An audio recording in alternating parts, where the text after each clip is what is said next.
ના દર્શન કરો। 20 વર્ષથી આપણા જે ધારાસભ્ય કે જે ઋષિકેશ એ આપણા આરોગ્ય મંત્રી પણ રહી ચૂક્યા છે, બરાબર।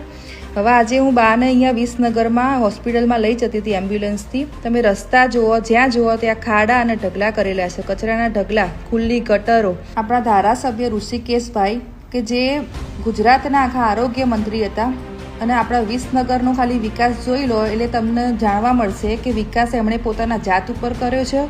તો પછી આપણા વિસનગર મહેસાણા જિલ્લામાં રાજકીય માહોલ ગરમાયો છે।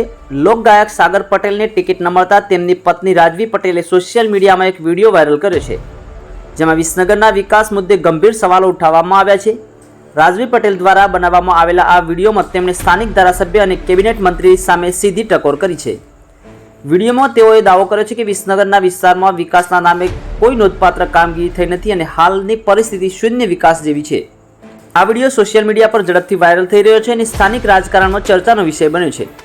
ખાસ કરીને ટિકિટ વિતરણને લઈને અસંતોષ સામે આવતા રાજકીય સમીકરણોમાં પણ બદલાવ આવી શકે તેવી ચર્ચાઓ ચાલી રહી છે। હાલમાં આ મામલે ધારાસભ્ય અથવા સંબંધિત નેતાઓ તરફથી કોઈ સત્તાવાર પ્રતિક્રિયા સામે આવી નથી, પરંતુ આ વિડીયોને કારણે વિસનગર તેમજ મહેસાણા જિલ્લામાં રાજકીય ચર્ચાઓ તેજ બની છે। વધુ સમાચાર અને અપડેટ્સ માટે જોતા રહો online TV news. Suresh Thakor Kheralu સાથે। યુટ્યુબમાં સબસ્ક્રાઇબ કરો, ફેસબુકમાં ફોલો કરો અને ઇન્સ્ટાગ્રામમાં ફોલો કરવાનું ભૂલશો નહીં। નમસ્કાર, હું છું ભારતીય જનતા પાર્ટીની એક સામાન્ય કાર્યકર્તા અને વિસનગરની એક નાગરિક।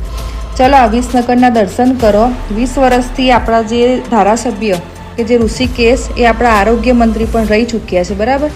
હવે આજે હું બાને અહીંયા વિસનગરમાં હોસ્પિટલમાં લઈ જતી હતી એમ્બ્યુલન્સથી। તમે રસ્તા જુઓ, જ્યાં જુઓ ત્યાં ખાડા અને ઢગલા કરેલા છે, કચરાના ઢગલા, ખુલ્લી ગટરો। આપણા ધારાસભ્ય ઋષિકેશભાઈ કે જે ગુજરાતના આખા આરોગ્ય મંત્રી હતા અને આપણા વિસનગરનો ખાલી વિકાસ જોઈ લો એટલે તમને જાણવા મળશે કે વિકાસ એમણે પોતાના જાત ઉપર કર્યો છે તો પછી આપણા વિસનગરમાં કરેલો છે। વિકાસ ચોખ્ખો દેખાય છે, જ્યાં જુઓ ત્યાં કાચા રસ્તા, કચરા જુઓ, ખુલ્લી ગટરો જુઓ। આ બધું શું લાગે છે? રેત કેટલી બધી ઉડે છે। અને આવી બધી વિસનગરની દુર્દશા જોઈને આજે સામાન્ય કાર્યકર્તા થઈને મને પાર્ટીના વિશે એવો વિચાર આવ્યો કે આવા મંત્રીઓ બનીને પોતાનું પેટ ભરીને જ્યારે આપણી પાર્ટીનું જે સ્વચ્છ ભારતનું અભિયાન છે એના મોદીજી સાહેબ છે એના ઉપર એ લોકો લાંછન લગાવે છે, જ્યારે આજે પાર્ટીનું પણ નામ આવા મંત્રીઓના કારણે જ ખરાબ થાય છે।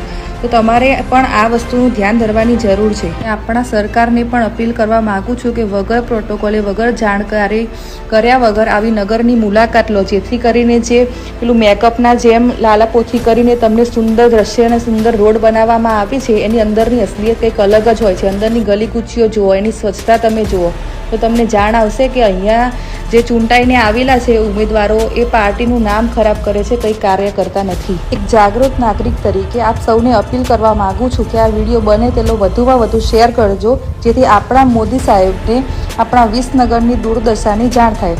જય હિન્દ, જય ભારત। તમારું નામ શું અને શા માટે વિડીયો બનાવવો પડ્યો વિસનગરનો? હું રાજવી સાગર પટેલ, ભારતીય જનતા પાર્ટીની એક સામાન્ય કાર્યકર। 6 મહિનાથી અહીંયા દાદીના સારવારના કારણે હું અમદાવાદથી અહીંયા શિફ્ટ થઈ છું, બરાબર। ત્યારે હું રોજબરોજ આ રસ્તા જોઉં અને ગંદકી જોઉં, ખુલ્લી ગટરો જોઉં છું, મચ્છરોનો ઉપદ્રવ પણ જોયો। ત્યારે મારા પપ્પા પણ અહીંયા 35 વર્ષથી કોર્પોરેટર તરીકે કાર્ય કરતા હતા, તો અનેકવાર એમને પણ પ્રશ્ન કર્યા કે પપ્પા આપણા ભારતીય જનતા પાર્ટીના રાજમાં આવું કાર્ય કેમ? ત્યારે પપ્પાએ એવું કીધું કે પક્ષ તો આપણો સાચો અને સારો છે, મેં પણ ઘણી સમસ્યાઓ દૂર કરવાની એ કરી, પરંતુ મારો આગળ અવાજ દબાવવામાં આવ્યો છે, મારું કોઈ કાર્ય કરતું નથી ને મારી અવગણના કરવામાં આવી છે। પાર્ટી તમે ટિકિટ માંગી તો પાર્ટીએ ટિકિટ ન આપી, એ વિશે શું કહેશો? ટિકિટ માંગવાનું કોઈ એવું સત્તા કરવાનું કે સત્તા સીટ ઉપર બેસવાનું કોઈ એવું રીઝન નહોતું, પરંતુ જ્યારે આવી બધી દુર્દશા જોઈ ને ત્યારે પછી એવું મને મન ઉપર લાગી આવ્યું કે વિસનગર તો આપણું છે। જ્યારે અમદાવાદને આવું વિકસિત જોયું છે, સ્વચ્છ જોયું છે, ત્યારે અંદરથી એવી લાગણી થઈ કે આપણું વિસનગર પણ આમ વિકાસની ટોચે હોવું જોઈએ, આપણે ભારતીય જનતા પાર્ટીનું નામ ગૌરવથી આમ બોલાવવું જોઈએ। ત્યારે મને પણ એવું થયું કે સરકારશ્રીને આપણે ટિકિટની માગણી કરીએ। પાર્ટીએ તમને ટિકિટ આપી હોત તો કેવા કાર્ય કરત? ચૂંટાઈને આવ્યો હોત? સરકારશ્રીએ જો મને ટિકિટ આપી હોત તો હું નિશ્ચિતપણે કહું છું કે બીજા દિવસથી સવારે જ ઉઠીને ઘરે સોસાયટીમાં લોકોને ભેગા કરત, લોકોને પોતાની સમસ્યાઓ પહેલાં તો જાણત કે દરેક જણની સમસ્યાનું કારણ શું છે, એને દૂર કરવાનો પ્રયત્ન પૂરી રીતે કરત અને રાત દિવસ મહેનત કરત। કારણ કે આપણને ટિકિટ મળે, લોકો આપણને વોટ આપે તો 5 વર્ષ આપણે ઘરે બેસવા માટે આપતા નથી. આપણે સેવક બનીને ને દીકરી બનીને મારે વિસનગરનું કાર્ય કરવું હતું.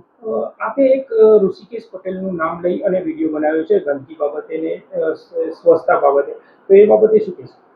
ઋષિકેશભાઈનું નામ લેવાનું કારણ એ હતું કે 2007 એટલે કે 19 વર્ષથી સતત વિસનગરથી આપણા ધારાસભ્ય તરીકે ચૂંટાઈને આવે છે અને લાસ્ટ ટર્મમાં એ આરોગ્ય મંત્રી તરીકે પણ કાર્ય કરતા હતા. અને જે વિસનગરથી આવતા હોય અને જે વિસનગરની જ આવી દુર્દશા હોય તો એમના આવા કાર્યના કારણે અને લાપરવાહીના કારણે ભારતીય જનતા પાર્ટીનું લાંછન લાગે છે અને એમનું નામ ખરાબ થાય છે. એના કારણે થઈને મેં એમનું નામ લીધું છે.